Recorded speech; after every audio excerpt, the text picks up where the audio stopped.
La confiance en soi.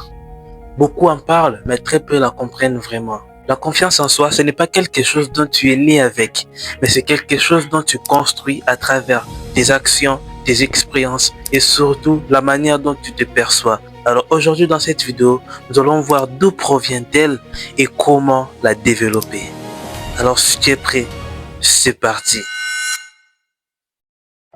Pour une définition simple, pour ceux qui ne comprennent pas la confiance en soi est le sentiment de pouvoir compter sur ses capacités à faire face à des situations bien précises. Comme exemple, une personne peut avoir confiance en lui pour parler en public. Pourquoi? Car il s'est entraîné pour ça.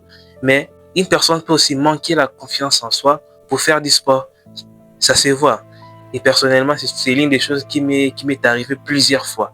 Mais on n'est pas là. Comme je l'ai dit, la confiance en soi, pour une définition simple, est un sentiment de pouvoir compter sur ses capacités à faire face à des situations bien précises.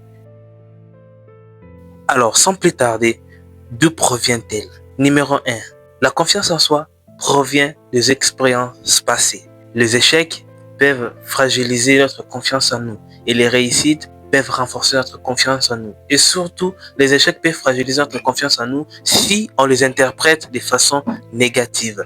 C'est pourquoi moi j'aimerais te dire ceci.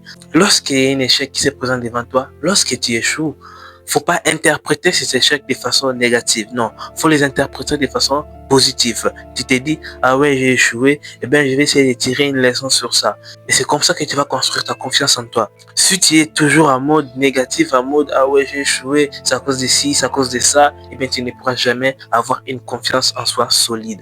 Mais si tu as envie d'avoir une confiance en soi solide, arrête d'interpréter tes échecs de façon négative. Ça, c'était la première chose. La deuxième endroit d'où provient notre confiance en nous, c'est dans des compétences acquises. Plus on maîtrise un sujet, plus on se sent confiant. Je te donne un exemple.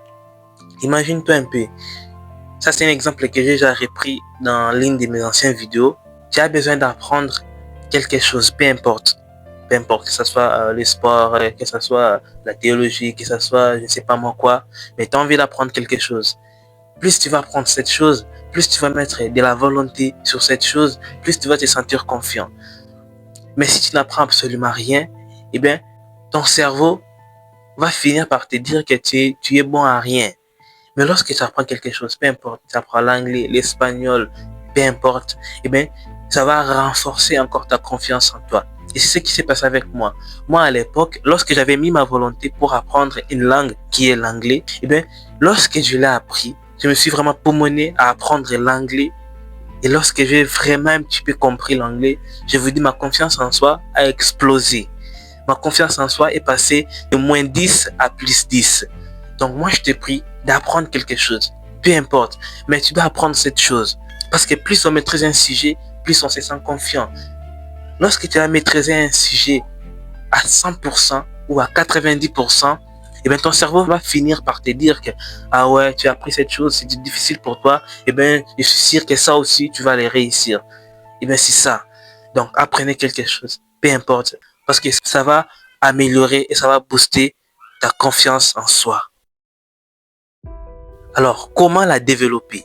La première chose, si vous voulez développer votre confiance en vous, en tout cas ça, en tout cas c'est la meilleure, c'est d'agir malgré la peur. Donc, ce qui veut dire sortir de sa zone de confort. Tu sais, à un moment donné, vous devez apprendre à sortir de votre zone de confort. Même si vous savez que cette situation est délicate, cette situation est vraiment difficile pour vous, que c'est difficile pour vous de le faire, eh bien, sortez de votre zone de confort. C'est comme par exemple, vous avez peur d'adresser à cette fille dont tu as toujours volé la parole, tu as peur, mais finalement, tu resteras toujours là. Tu n'auras pas ce courage-là. Mais si tu t'en fous d'avoir le courage ou pas et que tu sors de ta zone de confort, peut-être que cette fille dira oui. Alors, de ma part, je te conseillerais de sortir de ta zone de confort progressivement. Il ne faut pas sortir d'un coup directement comme ça, là, c'est impossible. Donc, il faut apprendre à sortir de sa zone de confort progressivement. Plus vous sortez de votre zone de confort, plus vous développez votre confiance en vous. Donc, apprenez à sortir de votre zone de confort. La deuxième chose pour développer votre confiance en vous, c'est de se préparer, se former. Donc, acquérir des compétences pour se sentir légitime. Tu sais, comme je l'ai dit, l'apprentissage est la meilleure chose si vous voulez développer votre confiance en vous. Donc, apprenez quelque chose, peu importe, que ce soit l'anglais, que ce soit la mathématique, en tout cas, peu importe. C'est important pour développer votre confiance en vous. Votre cerveau va finir par vous dire que, ah ouais, tu as essayé d'apprendre quelque chose, c'était difficile pour toi, mais tu as quand même réussi. Donc, cette situation, ce n'est rien pour toi. Donc, ton cerveau va finir par te dire c'est là. Donc, c'est important de se former, c'est important d'apprendre quelque chose, c'est important d'être dans l'apprentissage parce que ça développe notre confiance en nous. La troisième chose, si vous voulez développer votre confiance en vous, c'est de se rappeler de ce succès passé.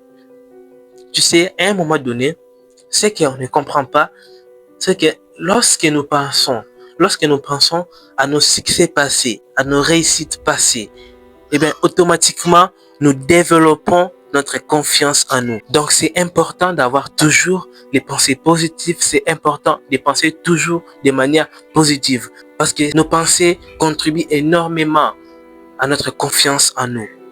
Donc, comme je l'ai dit, à un moment donné, prenez une chaise, mettez-vous et commencez à penser à vos réussites passées, à vos succès passés. Ça développe et ça améliore notre confiance en nous sans le savoir.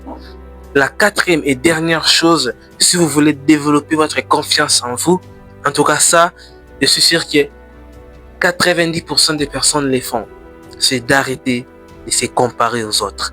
Tu sais, c'est mieux de se concentrer sur son propre chemin que de se comparer constamment aux autres. Tu sais, personnellement, moi je dis souvent qu'il y a deux sortes de comparaisons. Il y a la comparaison positive et la comparaison négative. La comparaison négative, c'est quoi? C'est lorsque tu te compares avec une personne. Tu te compares avec une personne sans pour autant tirer des bénéfices là-dedans. Je donne un exemple pour la comparaison négative. Par exemple, une personne a acheté un iPhone 17 et toi tu te dis, ah ouais, il a acheté un iPhone 17 et moi aussi je vais acheter cet iPhone 17. Et donc tu as fini par acheter cet iPhone 17, mais tu n'as tiré aucun bénéfice là-dedans. Donc tu as juste pour cet iPhone 17, pour les photos et les vidéos et ainsi de suite, c'est tout. Mais pour la comparaison positive, si une personne voit que ah oui, cette personne a acheté un iPhone 17, ok, il n'y a pas de problème, moi si je vais acheter un iPhone 17, ou peut-être au lieu d'acheter un iPhone 17, il va prendre cet argent, va l'investir dans un projet, et lorsque ce projet-là va multiplier son argent fois 2 ou fois 3, eh bien, c'est là où il va se permettre d'acheter un iPhone 17. Il s'est comparé avec cette personne, mais de manière positive. Alors, moi, ce que je te conseillerais aujourd'hui, c'est de ne pas te comparer de manière négative, mais compare-toi de façon positive. Ça, c'était la quatrième chose si vous voulez développer votre confiance en vous. Si je peux résumer en une phrase tout ce que j'ai dit dans cette vidéo, c'est que la confiance en soi, c'est comme un muscle.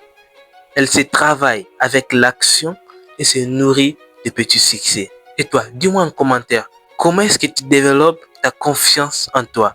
En tout cas, je suis curieux de savoir comment est-ce que tu développes ta confiance en toi. Et on se dit à très bientôt pour une prochaine vidéo. Et si cette vidéo t'a plu, n'oublie pas de la liker. Et si ça t'a encore plu, n'oublie pas de t'abonner. Et on se dit à très bientôt pour une prochaine vidéo. Comme toujours, c'était Glody KM. Réveille les guerriers en toi.